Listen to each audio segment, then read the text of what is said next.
We're live. Welcome to the Hidden Treasures podcast. Welcome, indeed. My name is Captain Mavis for the sense and purpose of this transmission, and I'm here with the Fool of Good Ideas, also known as... Also known as Captain Obvious. Am I the fool of good ideas? Yes. So many titles. Well, it's Captain Obvious today. Captain Obvious. I'm happy to. And we're here today with a transmission from the underworld. Yes, exactly. That's it. We're here with transmissions from the underworld. And about all the ways, One of the things that is coming up is the ways in which the patriarchy undermines also men and eats them up and chews them up and spits them out and leaves them shipwrecked. Patriarchy is like the Kraken, to make it more clear. The Kraken that has taken you into an underworld deep dive. An ancient devouring beast that does not want to be reasoned with and makes our journey more perilous than it needs to be. Tell me, Captain Obvious, what perils are you encountering in this underworld journey you find yourself into these days? I mean, so many people who know the show will know that I'm still going through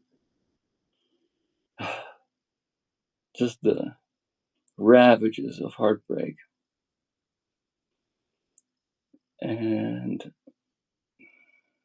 grief comes in waves.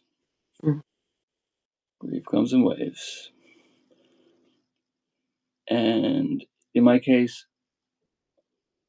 this event brought me face to face with my darkest sides. And in a way, it brought me closer to my soul, insofar as it brought me closer to wholeness. Because I had no choice when I was confronted with my anger. This genie was finally out of the bottle. And I could not put it back. And I did not want to put it back. It had cost me too much to be face to face with it. So,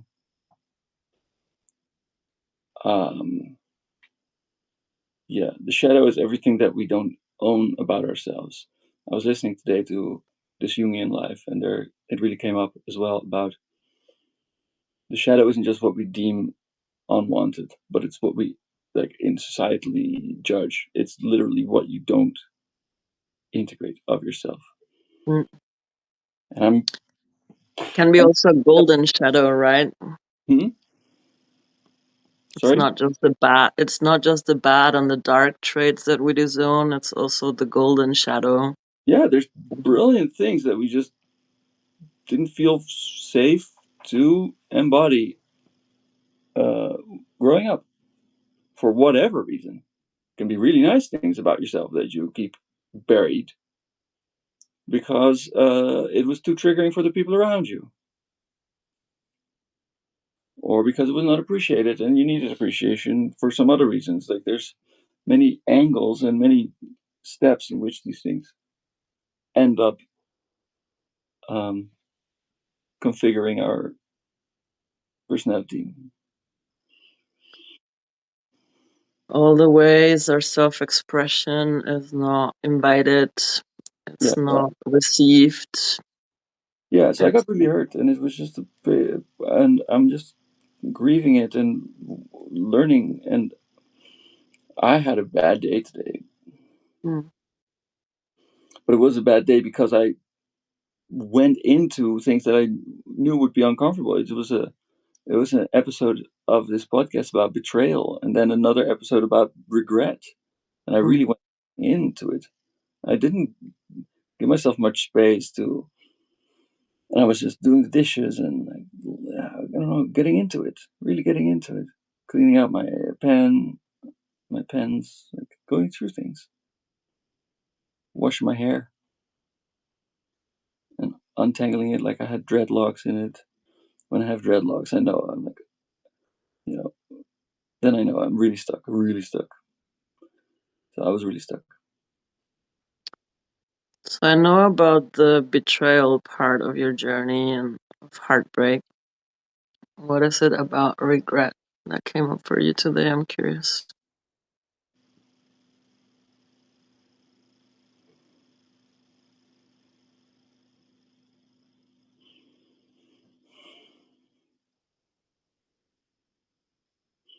I don't even think that I was really very much in regret today, but I was imagining. I could feel little bits like here and there, like messages I sent. I learned to recognize what instant regret feels like that I wasn't even aware of. Like there was just some kind of like excitement, but like a kind of toxic excitement. Um, like an excitement that's like a whoa, the like an excitement that somehow tastes like guilt. It's like you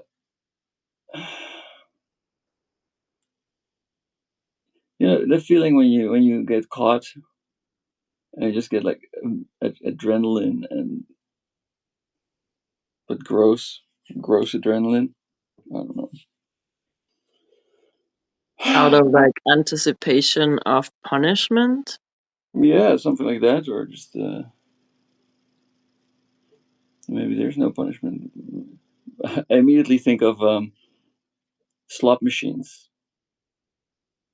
This that you maybe you get this kind of feeling there. Something like, oh, I shouldn't be throwing this money away, like, and you don't get payout. There's no payout. It's just you're just burning your money, and that you just start to feel that sinking feeling of regret and about to have punishment, but no punishment comes.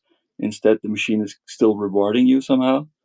So you kind of just get used to that feeling, and that just becomes the space. It's just like this guilty pleasure. That's the like it's just in a way a guilty pleasure, yes. But I regret. Mhm. I regret indulging in my guilty pleasures. So what are the guilty pleasures you've been indulging in? Sending hateful or otherwise just unproductive text to my ex.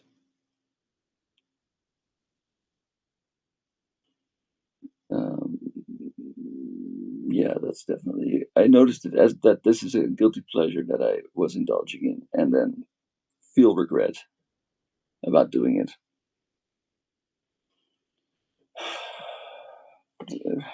Because the point of the underworld journey is to learn compassion. Is to learn compassion, even with the darkest parts, not just of yourself, but also of other people. And that I feel like by making somebody else feel worse, because that's what I'm doing, I'm I'm contributing to their suffering. Whether or not I, on an ego level, think they deserve it or whatever, I'm just contributing to somebody else's suffering, and is that's a regrettable thing to be doing.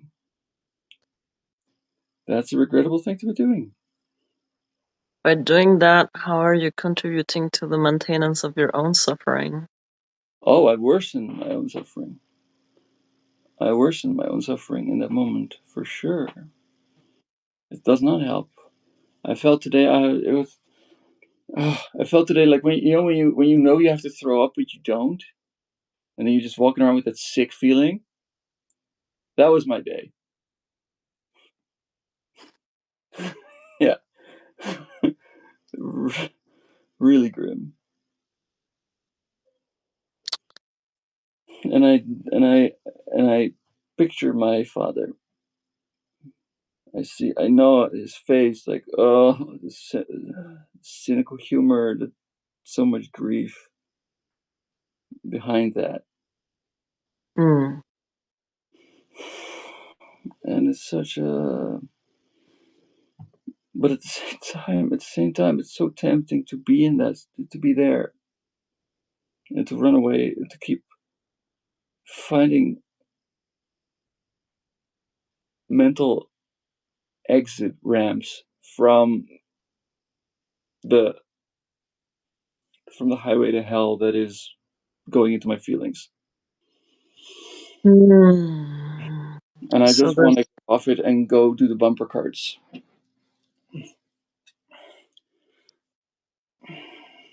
so there's trying to deal out pain to your ex is a strategy for you to not sit with your own feelings. Not even pain. Like, this is too simple, but it was at some points in the journey. Yeah. At the moment, no, but at some points in the journey, yes, it was. I mean, not even really dealing out. Just I'm not even dealing out pain. I just know where it hurts. So I'm just like bringing attention to Yeah, Scorpio style. it. Like, never cross a Scorpio, man. Never cross a Scorpio. You're gonna get sting. Or if you do it, block them. Didn't she do that already? Not thoroughly enough. Oh, she unblocked you again? No, I have multiple accounts. I would be a terrible stalker. If I was somebody's stalker, they would be fucking awful.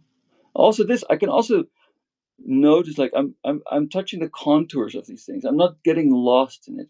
Even indeed suicidal ideation, I was touching the contours of it. I wasn't like getting lost in the sauce. I just noticed myself having a thought, and it's like, uh, I saw myself in the mirror with that, and I thought I would never see that again, but I did. Never see what again? See myself thinking, like, miming out some kind of Exit strategy. yeah, yeah. It was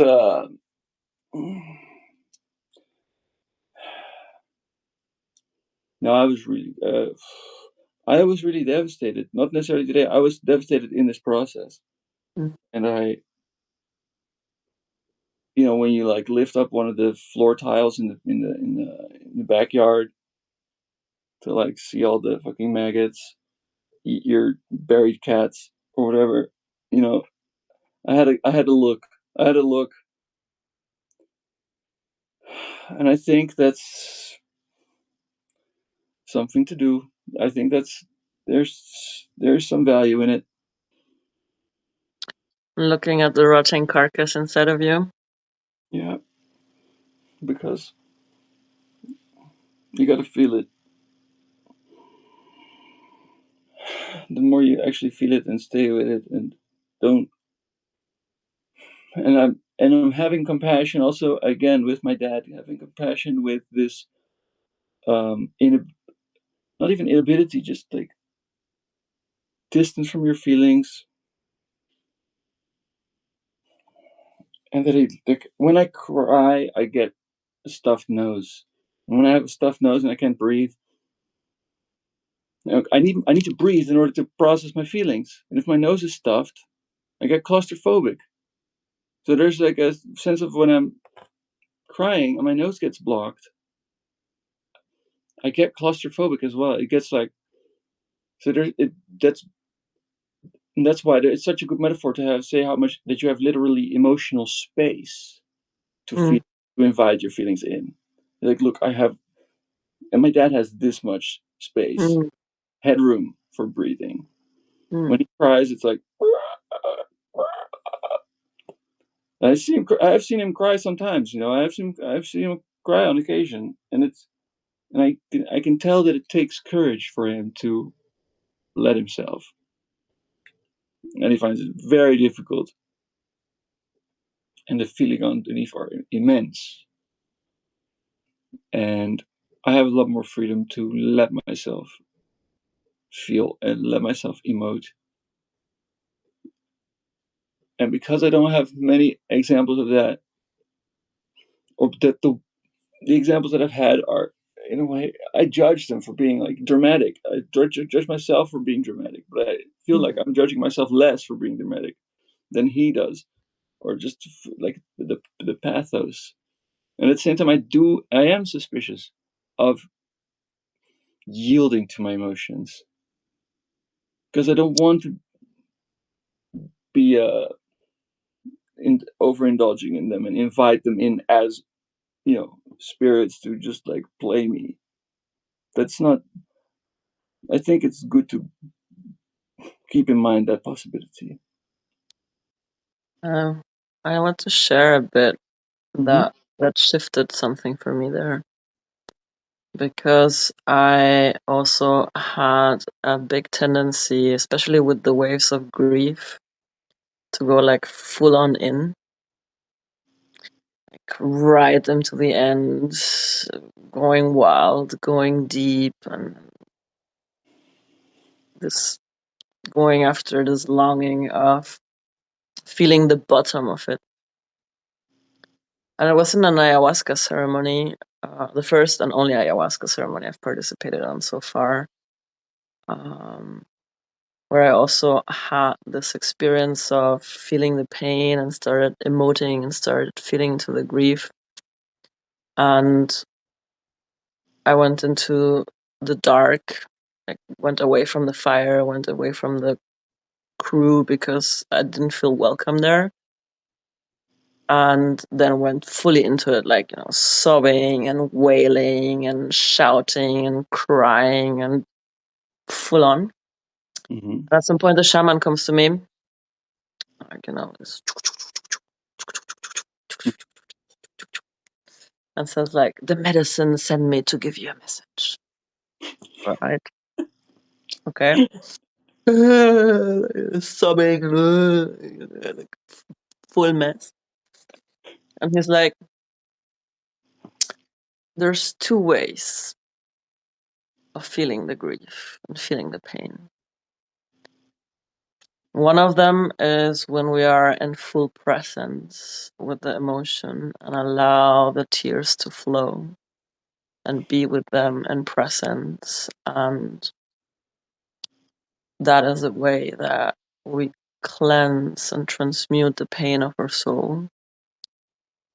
And the other one is this wailing, this surrendering into the full expression of pain.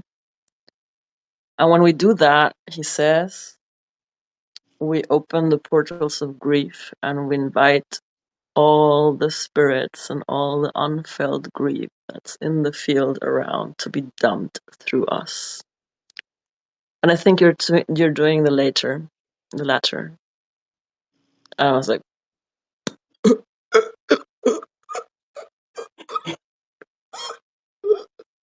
it's like, take your time, but come back to the fire and just like sit with the fire and sit with the pain and sit with the grief and allow it through.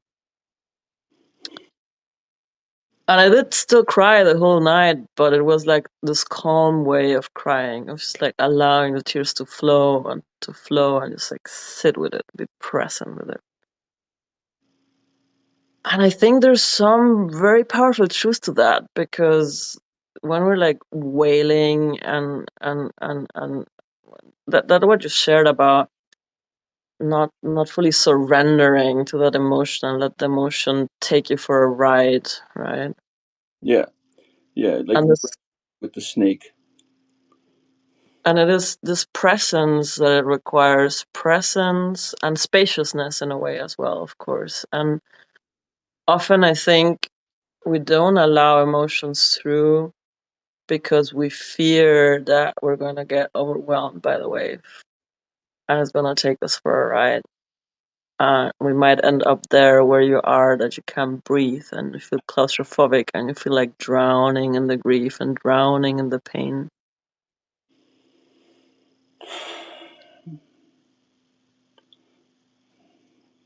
No, I mean that's yeah, yeah, yeah.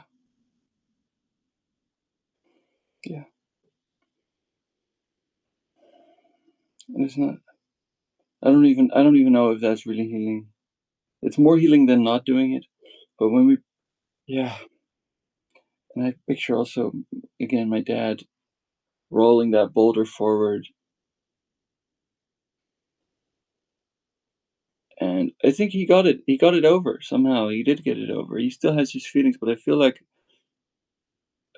the real burden of it finally dropped away. But I won't have to turn 70 for that to happen. That's the thing. Like and there's stuff that my grandpa was doing that my dad, you know, he expressed to me first the idea when I was like, I don't know, when I was a teenager or something, that his dad had to turn 70 something or 80 something to learn something that he himself learned around 40, 45.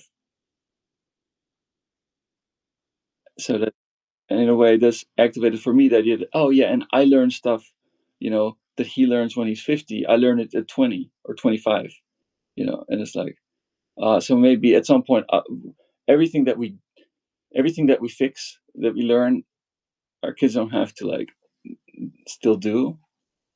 But even if our kids still do, if you at least manage to do it in your lifetime, you can like, I felt like it's halved, like the time is at least halved. Mm, And yeah, yeah. compassion. Somehow shift the fields, yeah. Yeah, And I'm also really amazed at a lot of people from the younger generations that I encounter, 20 somethings that have already learned the lessons that took me a lot of pain and sweat and blood to learn in my 30s. And they already have them. It's like, oh my God, this is so amazing. yeah. I think we can credit Tumblr for to some extent. Credit whom? Tumblr. Tumblr. Yeah, Um, I'm not familiar with Tumblr, so. it's a kind of a niche social medium. In a way, Substack feels like Tumblr did. Hmm. In a way that, yeah, it's therapy. Hello, Orlando Lovekill just joined us. Lovekill, what a name. Vinke Vinke. Drop Yeah, us a message. Where are you tuning in from? And, feel free to comment or ask us questions. We're I'll explain what you mean by love kill. Oh, maybe you don't have to explain. I think I know. Um, oh yeah, that happened. One of the things that they brought up in this podcast was Anthony Bourdain, that he killed himself. Mm, And yeah, sure, maybe he was already depressed, but the thing that set him over the edge was like some paparazzi had like published pictures of his girlfriend with some other man in the tabloids, and 3 days later, Bourdain had killed himself. Yeah, and this, I realized, yeah, that's, I felt kind of seen by that.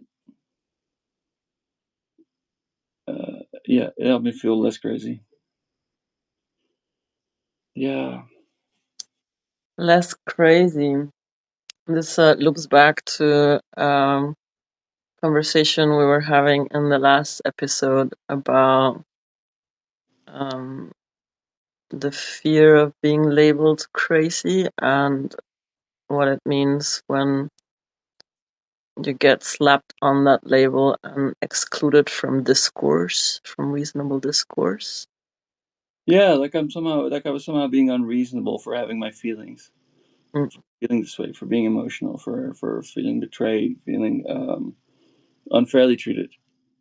mm, And because of course the stupid thing was to go to her for somehow like acknowledgement of my emotions, which she couldn't even acknowledge her own emotions, and acknowledging mine would require that. So yeah, empathy. To find empathy in the darkness. Wow, I'm gonna make the most of this. Like that's the thing. I'm gonna use this. I'm gonna somehow use this to in moments where empathy, real empathy with people going through difficulty, Mm. and maybe even causing difficulty, is required, that I'll be able to do it. Just to loop Orlando over here in, we're discussing underworld journeys. Yes. We're discussing underworld journeys, and specifically the one here Captain Obvious has been through after a difficult heartbreak experience that confronted him with anger and darker parts of himself that Yeah. I don't know if it's. I mean, it's probably universal, or at least a cliche experience. But that doesn't mean that the feelings aren't intense. Um, and having going through a cliche experience then feels pathetic. But for some reason, that brings up the thought of the climate crisis and the emotional space that it requires to see that reality, and to see where we are. Mhm. spaciousness. Yes, Um, that is the thing. I think the key to yeah, that spaciousness, to feel the feels, spaciousness to take a look at the things that are lurking in the depths and in the dark, yeah. and at the same time doing so creates more spaciousness. And I'm Uh, reading here the comment from Orlando: fighting cancer for the second time, just dropping in to walk other paths, sightseeing. Yeah, yeah, you're not alone. I mean, we go through other stuff, but some of it really digs deep and has you digging deep and has you finding, finding, or at least, or praying for strength that you hope to find. And then when you find it, it's nice. When you find it, it's nice. And yeah, learning compassion where I really didn't think I would manage it. When you think that you're at your limit, or past your limit, and in a way you would love to just drop responsibility and indeed give in to the feelings and just let them take you for there. You find yourself more capable, you find yourself stronger than you thought you were. And that's a gift, even if it's coming from a painful experience, even if none of it is going the way that we would want or would choose for it to go. When you surprise yourself with your strength and your presence and your light, even in the darkness, that's still a gift. And it's bittersweet, and it doesn't even always feel worth it. um, But but it's there. But it's really there. And but I in hindsight, it is. In yeah, hindsight, it is. I choose gratitude. I choose gratitude about it. Yeah, the human experience is all inclusive. It's what all inclusive, Yeah. Yeah. raw. Mm.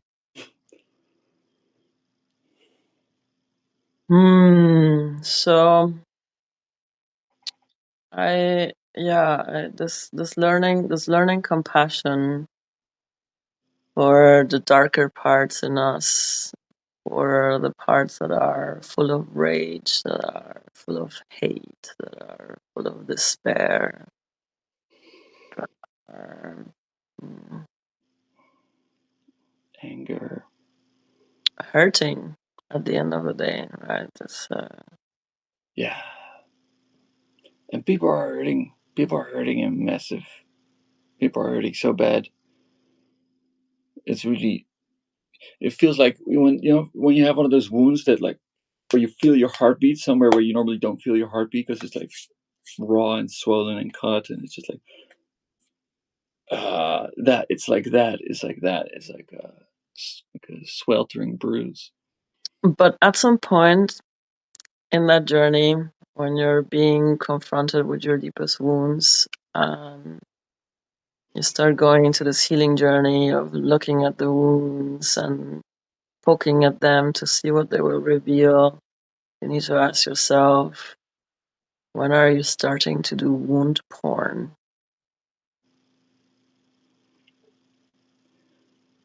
Yeah. Maybe because the healing journey can be less about the pain and more about your soul. The thing healing is your ability to have compassion. And if I'm stirring up my shit just to feel the pain, then I'm yeah, when I'm self-harming with it. Yeah, mm, and even for that, I can have compassion because all the in a sense, because of all the things I feel like I miss, like the emptiness. In a way, the emptiness, I want to fill it up again with something that feels like it's related to something I long for, but I can't. There's no point. And you don't even know if I'm longing for it, if I'm just getting used to feeling this way. Mm. It becomes an addiction sometimes as well, the feeling of the pain. Because it's giving me an excuse to be self centered. It's giving me an excuse not to care about the rest of the world, Mm. not to see what I can contribute, not to focus on work. It gives me an excuse to indulge in just watching my series and eating ice cream. There's, I think, it's just also a strategy, right? Because seeing or being confronted with the pain Mm-hmm. of the world, where the pain of a dying world, of the whole Weltschmerz and climate catastrophe rolling over us, I don't know if also it's creates an like overwhelm. we're in fight, and it's a fight that's not looking good. But it's too early to say that it's dying because we haven't lost the fight yet. But Mm. it's not looking good. It's not looking good. Doesn't mean that we shouldn't. I mean, it doesn't even mean that that's the point. Like that's not even the point. The point is, where's my heart? Can I bring my heart into it? Can I be there with grace and love and presence and patience? Can I find compassion? Can I find compassion with the whole situation? And in the moments where I can't, can I find the courage to ask for help? And I also can't sometimes. And then I get into what feels like not productive or destructive coping mechanisms that aren't helping me. Mm. But luckily, they're not so bad. The ones I choose are not so bad, and they quickly stop working too. And then I find myself back in the question of, okay, can I ask for help, or okay, can I have compassion and patience? And somehow the second time around, usually it's yes. and I'm grateful for that because it surprises me. I really thought I would just spiral, but I don't anymore, and that's reassuring. That gives me that gives me something. That gives me hope and courage because I don't know. Maybe you can give a good example. Maybe it makes the world a bit better if I carry my feelings with dignity and like see it as a duty to be graceful in my suffering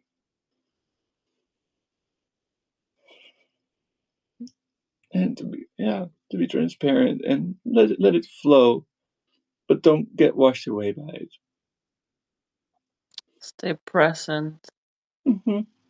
Yeah, yeah, yeah, And sometimes to do so, we need just someone else to witness us, yeah, someone else to be present for us, yeah, to allow ourselves to take that breath that will create the spaciousness to move through the wave.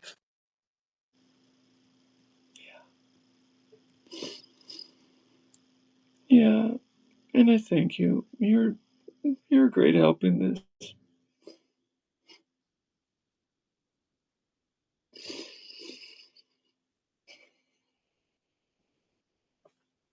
Mm, We get knocked out of balance, it happens, and we use many tools to recenter. And being tools, we build. And being tools, we yeah, build.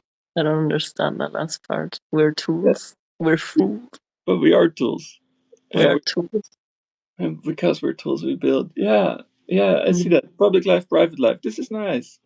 Yeah, the way we do our private life. I get it. I get it. The way we our private life echoes and mirrors, and the grace we manage to uh, have or receive from others, so that we can still experience it, even if we didn't bring it to the party. This ripples out into the world. We can have a Mm. more graceful world, or we can have a yeah. And there's the balance, and there's the structure, and yeah, tools we use them to build ourselves back up. Yeah. Hmm. And this is what I found in the 8 circuit brain model, like a very useful set of tools Hmm. for building ourselves back up. Yeah, yeah. And also for understanding compassion for myself and for the shadow aspects of myself and all the ways my system develops strategies for survival. And if that's like one message that Hmm. stuck for me for using this model that I repeat and I repeat and I repeat and I repeat after a lecture, this is about, first of all, finding that compassion for all the ways that our nervous system and our brains just found strategies to survive physically, emotionally, conceptually, socially. Use the tools and not the weapons. Yeah. Hmm.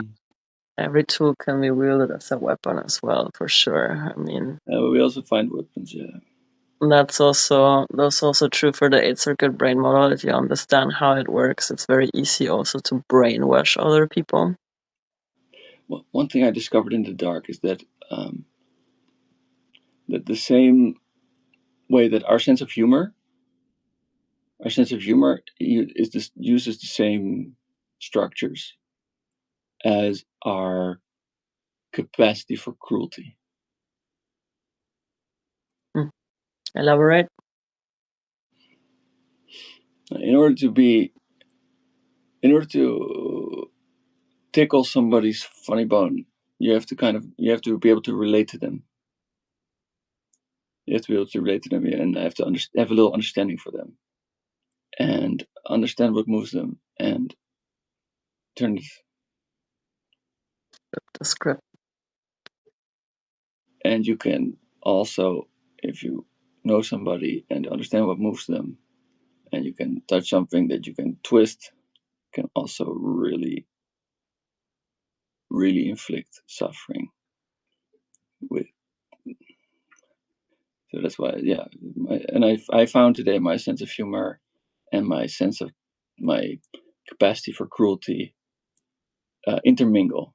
Thankfully, on paper, and I did not do something with it. But yeah, I found my capacity for this. And when you find your capacity for when you find the dark places you can go to and that are also present in your mind, that's the compassion part. There is something to. I'd rather be whole than good. I see that now. This is one thing I've been learning. I've been learning this in the whole process. I would rather be whole than good because I can't be good if I'm not whole. Because if I actually get under pressure, if my goodness is tested, it turns out to be hollow because it's not a choice, it's a coping mechanism.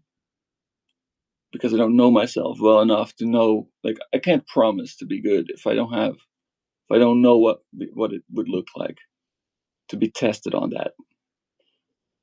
And you can replace good with graceful here or constructive. Like, And it yeah. has a tendency to come out like when we see ourselves as this good saint, caring, Yeah, we want to. light, love and light people. It does have a tendency that when we're tested and when we're challenged, that the parts of us that know how to survive when shit hits the fan, they come out. They come out and they take over.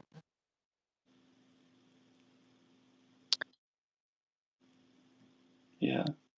And owning them and finding compassion for them and accepting that they are part of us is what ultimately also makes us more sovereign, more powerful, and more able to not lose our shit in sight of being confronted with the darkness of others in the Hmm. world. Yeah, and that's good. Yeah, the times that we have ahead of us is going to require a lot of compassion and understanding. So I'm happy to learn it now and not in the heat of the moment. It's a bit of a last minute rush job, but that's why it hurts extra. But I understand the great. All good, all good. Thank you for dropping Thanks in. for Take care. tuning in. Welcome. Yeah, yeah, but yeah, that's it. um, for me, that journey was a couple of years ago. Uh, this journey of owning the more darker parts of me.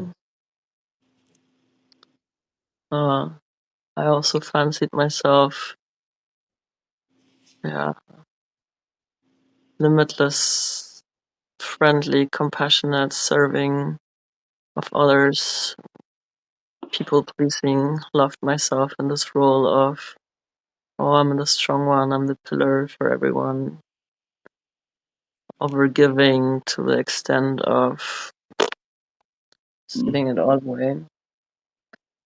And when I was betrayed in that, shit hit the fan. There was a side of me that came out, like when I was really down and I have just given my last fuck and I was out of any resources. The side of me that emerged, I called her the Ice Queen. yeah. And she was calculating, strategic, but like ice cold in her decisions and the way she then handled the situation with absolute no regard for the collateral damage in others. Mm-hmm. She was like, okay, I see the situation. Here's the 5-point plan. One step at a time, and just execute, execute, execute, execute. Yeah. Not caring at all about the impact it had on the others involved in the situation. And that part of me, I think, like emerged in the moment where I was at compassion fatigue as well. So you can like overdo it with compassion and understanding as well.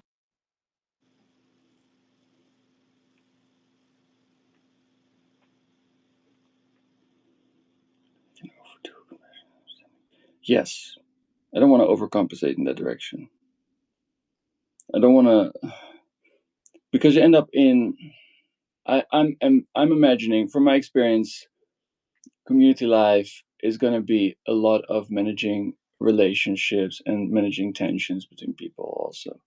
And in my experience, I get called upon in those circumstances regularly, and especially in larger groups, and that makes it. And I feel like this will come in handy to have this compassion, to know and to have an understanding of where the compassion is and where the but still what standards do I want to hold myself to, regardless of, okay, I'm empathizing with my feelings and with the emotions that brings up, but that doesn't mean that I'm making excuses for my choices and behavior. And I think that's important to hold, because the way the ice queen you described, yeah, she's quite familiar to me, more in others than in myself. And it's like I picture her as the reversed Queen of Swords. Um, like, and the Queen of Swords has a cup with her, like when she's got this, and she's like reversed, like she's out of fucks to give, and her Yeah. sword is like pointing Cup down. is empty. When the cup is empty, it's just like, I'm gonna hit you or smack you over the head with that cup now. Yeah, maybe even the King of Cups, yeah, but reversed, Mm. like out of fucks to give, and I just out for her own. I found myself mirrored. You saw Game of Thrones. Yeah. I saw myself in both those queens, in the Targaryen queen and in the Lannister queen. Mm-hmm. Like this darker part of me, or the darker aspects of me, are represented in both those when they turn dark. Like the Lannister queen, she's a conniving bitch, a power hungry conniving bitch, right? She's Yeah. turned dark from the beginning. Yeah, she starts dark. Yeah, she's And the she started dark, and Sith. she's with this like thirst for power, and I know that part of me as well. Like I know, or when I saw that series, I knew that if at some point I would reach the end of my compassion and the end of my bleeding heart, or like the end of my ability to keep my heart open, I could very easily become a very power hungry tyrant with the capacity of scheming and masterminding. Um, and the other part, the Targaryen queen, like all through the series, I saw myself super in her as well, like idealistic, revolutionary, liberating slaves here and there, with a genuine claim to the throne and everything. But when she got betrayed and this betrayal wound got activated, she turned into this like, I'm going to burn it all down, and I have dragons. And that I also really felt like this madness of like, I don't fucking care anymore. You cross me in that way, you Yeah.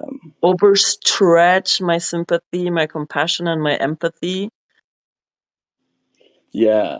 And this, and then she I'm was just gonna also burn it unbalanced. all down. In a way, she was unbalanced in that she was like a martyr, coming up as a martyr, and she just like found indeed her limit in. But that's exactly the point, right? With all this, when we construct a self-image of goodness and love and compassion and righteous idealism, We suppress all the things that don't serve that, and they come roaring out when it's time to when the test comes. So yeah, in that sense, I feel like it's good to get these tests, to fail them, and then to regain, slowly rebuild.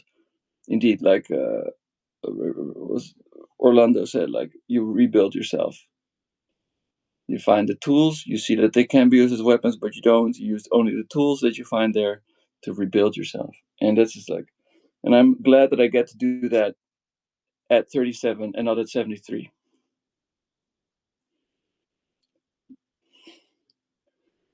This is, funny, it was 37 for me too, I think.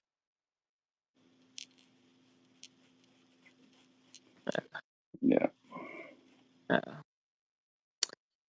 And we rebuild including those parts, and that's what I like about this gremlin management, from possibility management. That also helped me a lot to just see these darker parts as some form of gremlins that, if you manage to feed them on a regular basis and be in contact with them, hi Corey, hmm and build a relationship to them, they don't monster out, because it's when you starve them, or then if you starve them and ignore them, at some point they'll break out of their jail the moment you become triggered or unconscious or lose your shit, and then they just create massive havoc in your life and feed on your relationships and feed on your loved ones and just deal out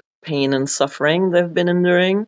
Yeah. So Now, gremlin work is about getting into relationship with those parts and acknowledging that they hold some strategies for survival, they hold some power as well, they hold parts of our gifts as well, that we can learn to wield if we integrate them and work with them and acknowledge them, acknowledge their existence in our system. yeah, and this does remind me of the dream I had. I had this Elon dream where he literally said, like, "Hey,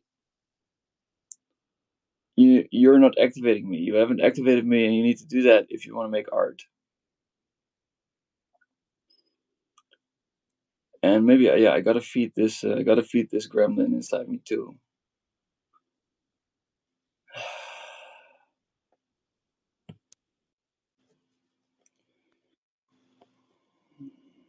But you have a tendency to actually turn your back on them when they show in your dream worlds and say, I like, no, I literally don't want do to it. hear this. Literally, that's how yes, yeah. I like, no, no. I reject them. I reject them and turn away and walk away from them. Yeah, and refuse their offers of friendship.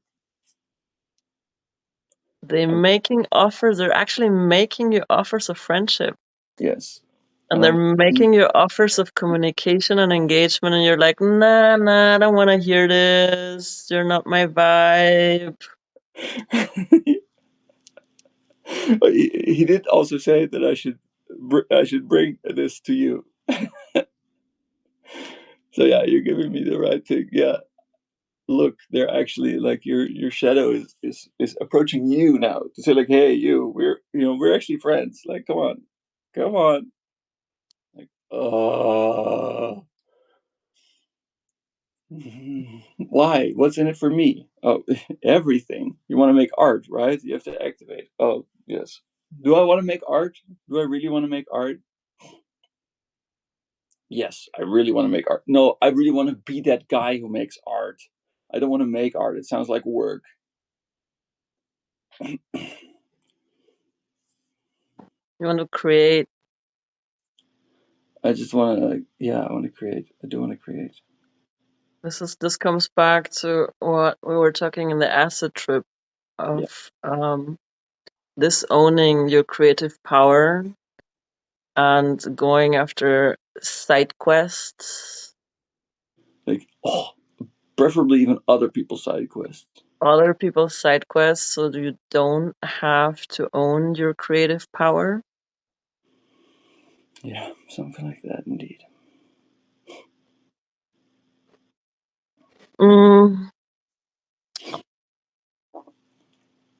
So, Corey, if at any point you want to drop us a message, make a comment, feel free to it, ask a questions. We're riffing tonight a bit about underworld journeys and claiming lost and denied parts of ourselves on the journey to become whole and claim our power.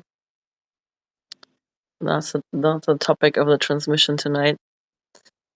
And coming back to this dream, so we talked a little bit about that in the chat before. That the first thing when I asked you, so what does your inner Elon look like, was like, oh, I need to embrace my megalomaniac, bloodthirsty, psycho. Yeah. But there's other aspects of this guy that I think are a bit, that you already named in the chat, that are a bit more juicy in terms of what we've been exploring, that you find difficult to own. Also me. around this, the inner madness.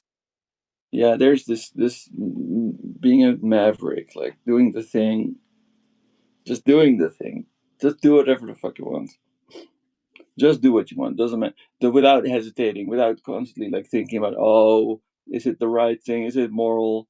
Is it is it perfect? No, just do the thing. But then again, yeah, move fast and break things. The thing that you're convinced is a gift, right? Because he is in a way convinced that he's doing good shit, that he's dismantling a system that doesn't work anymore so he can build some better one. Does that? I think he believes it. I don't think I don't think he really believes that. Of course not. No. I give him more credit than that. I don't think he believes this story himself. I think he knows that he's making that he's just pulling the plug on shit and just creating chaos because chaos is a ladder. I think, or on some because meta you have to destroy something to build something new. Yeah, okay. And he wants to build something new. Maybe his plan is like, okay, we have to actually get to Mars, but in order to get to Mars, we first have to like, turn everybody into fucking worker ants.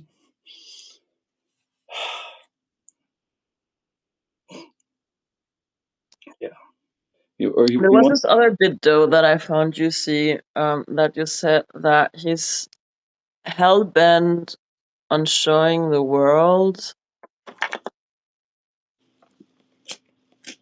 that he can contribute out of his authentic expression of being a weird, dorky dude.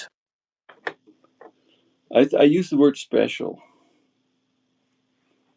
Like that his specialness is somehow really a gift, and he wants to convince us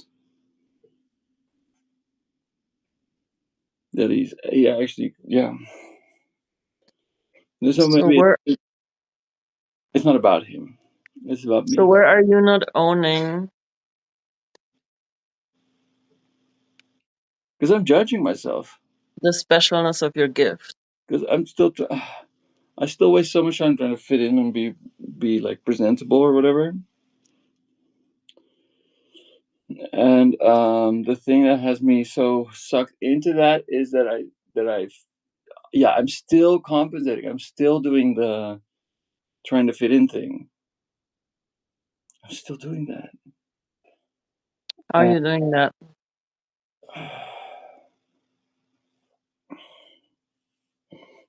Just in dressing things up in a way that I think looks good for others, but I don't know if it works for me.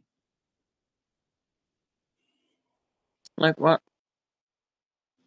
Everything, just everything in some ways. So the way that I lay out my Substack post page or something, like if you go on my page, it's like insofar as I made decisions about how to do it, I'm making those decisions based on what I think looks good, but it doesn't necessarily mean it works for me. And I have the same with the way I set up the way I arrange my house, the way I arrange my furniture or my workplace in my house. It's like what looks good, but if it actually works is another question. I don't know.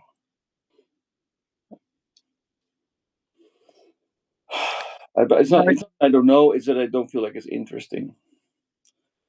This is not a for me. This is not a really fruitful. I feel like it's not a fruitful direction to go in. But that could be revealing in its own way. Maybe it's an ADHD thing. It's a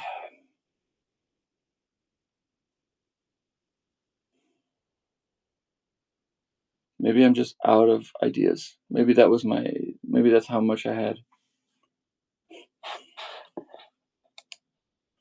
Maybe that's what I had in the tank. Am I now the one live by myself? I guess so. Hi. Hello world. I'm done moping.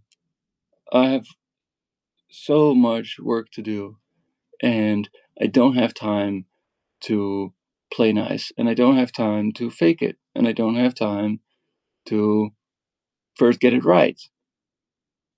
What I have time for is just to do it. And it's going to be some music, it's going to be some writing, it's going to be invitations for people to join. And I'm really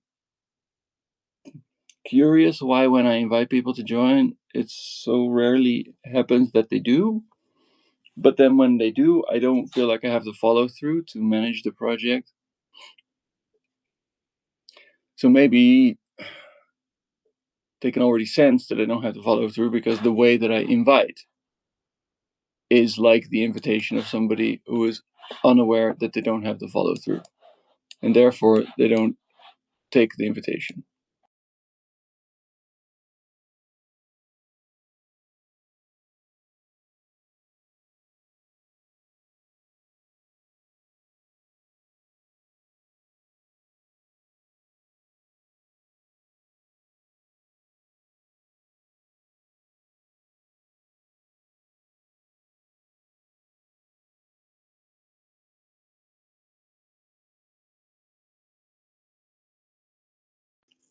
Hello, did I drop out?